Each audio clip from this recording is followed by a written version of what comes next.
இல்லை அதுதான் நான் சொல்கிறேன். ஏற்கனவே நான் பல வாட்டி சொல்லியிருக்கேன். ஸ்ட்ரக் அப்படிங்கிறது ஒரு விஷயத்தில் ஒரு ப்ராசஸ் நம்ம பண்ணிட்டு இருக்கும்போது ஸ்ட்ரக் ஆகுறதுங்கிறது வந்து எல்லாருக்குமே நடக்கும். அதான் சொல்கிறேனே, இப்போ வந்து கண்டினியூஸாக ஒரு விஷயத்தை நம்மளால பண்ண முடியாது. அது மனித மனங்களில் இருக்க சிக்கல். அது ஒரே விஷயத்தை நம்ம ஃபாலோ பண்ண முடியாது. இப்போ எவ்வரி 45 மினிட்ஸ்க்கு ஒரு பீரியட் மாற்றிட்டே இருக்காங்க ஸ்கூலில். அது கூட ஒரு டைம் லிமிட்னு சொல்லுவாங்க. அது எனக்கு எக்ஸாக்டாக தெரியல.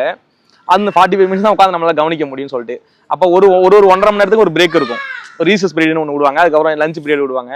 அப்போ இந்த 45 மினிட்ஸ் தான் நம்மளோட லிமிட். அப்போ அதே தான் பெரிய ப்ராசஸ்க்கும். ஒருத்தர் இயக்குனர் ஆகணும்னு ஒருத்தன் பண்ணிட்டு இருக்கான், ஒருத்தன் பெரிய மல்டி மில்லியனர் ஆகணும், ஒருத்தன் பெரிய போட்டோகிராஃபர் ஆகணும்னு சொல்லிட்டு. இது வந்து ஒரு பெரிய ப்ராசஸ். இதுல அப்பப்போ பிரேக் வரும், ஸ்டக் ஆவாங்க, இதெல்லாம் நடக்கும். இது என்னன்னா, ஜெயிச்ச எல்லாருமே அப்படியே கண்டினியூஸா ஓடி போய் ஜெயிச்சிருக்காங்க பாருங்க. உசேன் போல்ட்டே 13 செகண்ட் 11 செகண்ட் தான் ஓடி ஜெயிக்க முடியுது. வருஷம் ஃபுல்லா ஓடிட்டு இருக்குன்னா முடியாதுல்ல, ப்ராக்டிஸ் வேற. அப்ப அந்த பிரேக்குங்கிறது ஸ்டக்குங்கிறது எல்லாருக்குமே நடக்கும். ரைட்டர் பிளாக்னு ஒன்று சொல்லுவாங்க. எழுதிருப்போம், அந்த விஷயம் வந்து நம்ம ஹெக்டிக் ஆகிட்டு நம்மளால யோசிக்க முடியாது. அதனால தான் என்ன பண்ணுவாங்கன்னா, அந்த எழுதுற டைம்ல வந்து ரொம்ப ரொம்ப சேஃபாக ஒரு இடத்துல போயிட்டு மலை, ஹில்ஸு, இது ஃபோன்லாம் சுவிச் ஆஃப் பண்ணிட்டு, இந்த மாதிரி ஒரு ஆட்டோகிராஃப் கூட சேரன் வந்து எழுதும் போது நான் ஆஃபீஸ்லேயே தங்கிட்டேன், தாடிலாம் வளர்ந்துட்டு எனக்கு அப்படின்னாரு. வீட்டுக்கே போயிட்டு வந்து அவங்க ஒய்ஃப் ஏதாவது அந்த மாதிரி டிஸ்டர்ப் அவங்களாம் வந்து என்ன பார்த்துட்டு நல்லா இருக்குன்னு பார்த்துட்டு போவாங்க. அப்போ ஒரு அருமையான படத்தை எழுதுக்கு முன்னாடி இப்படி ஒரு ப்ராசஸ் இருந்திருக்கு பாருங்க. அப்போ ஒரு ஆஃபீஸில் ஸ்டக் ஆகிட்டாருன்னு அர்த்தம். ஸ்டக்குங்கிறது நம்ம எதை வச்சு பொறுக்கிறவங்க தான். அந்த வேலையில ஒரு போயிட்டாருன்னா ஸ்டக் கிடையாது.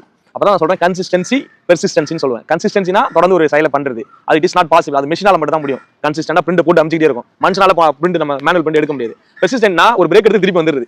எங்காலும் போயிடலாம், திருப்பி வந்துடும் அந்த இடத்துக்கு. நம்ம உங்களோட லட்சியம் வந்து சினிமா ஆக்டர் ஆகணுங்கிறது. உனக்கு கல்யாணம் ஆயிடுது, இதாக சுச்சுவேஷன்லாம் ஆயிடுது, குழந்தை பிறந்துருது, குழந்தைலாம் அதுக்கப்புறம் அதுக்காக மைண்ட்ல ப்ராசஸ் பண்ணிட்டு உழைச்சிக்கிட்டே இருக்கணும். அதுக்கான பயிற்சி பண்ணணும்.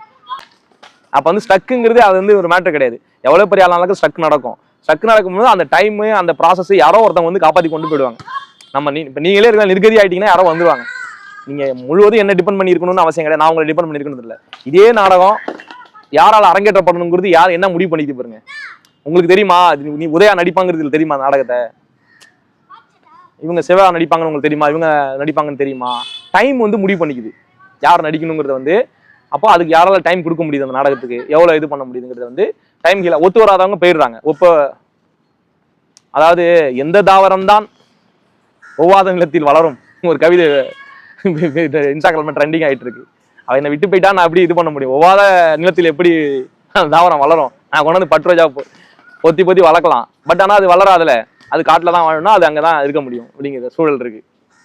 அதனால வந்து நிர்கதிங்கிறது ஒண்ணு கிடையாது. யாராவது வந்து காப்பாத்திடுவாங்க. அட்லீஸ்ட் கவர்மெண்டாவது உனக்கு வந்து காப்பாத்தி உன்னை கொண்டு போய் ஆம்புலன்ஸ் எடுத்து அடக்கம் பண்ணிடுவதுக்கு ட்ரஸ்டே இருக்கே ப்ராசஸ். அதனால நிர்கதிங்கிறது கிடையாது. யாராவது வந்துருவாங்க, அந்த இடத்த ரீப்ளேஸ் பண்ணிடுவாங்க. கரெக்ட் தானே? நன்றி, வணக்கம்.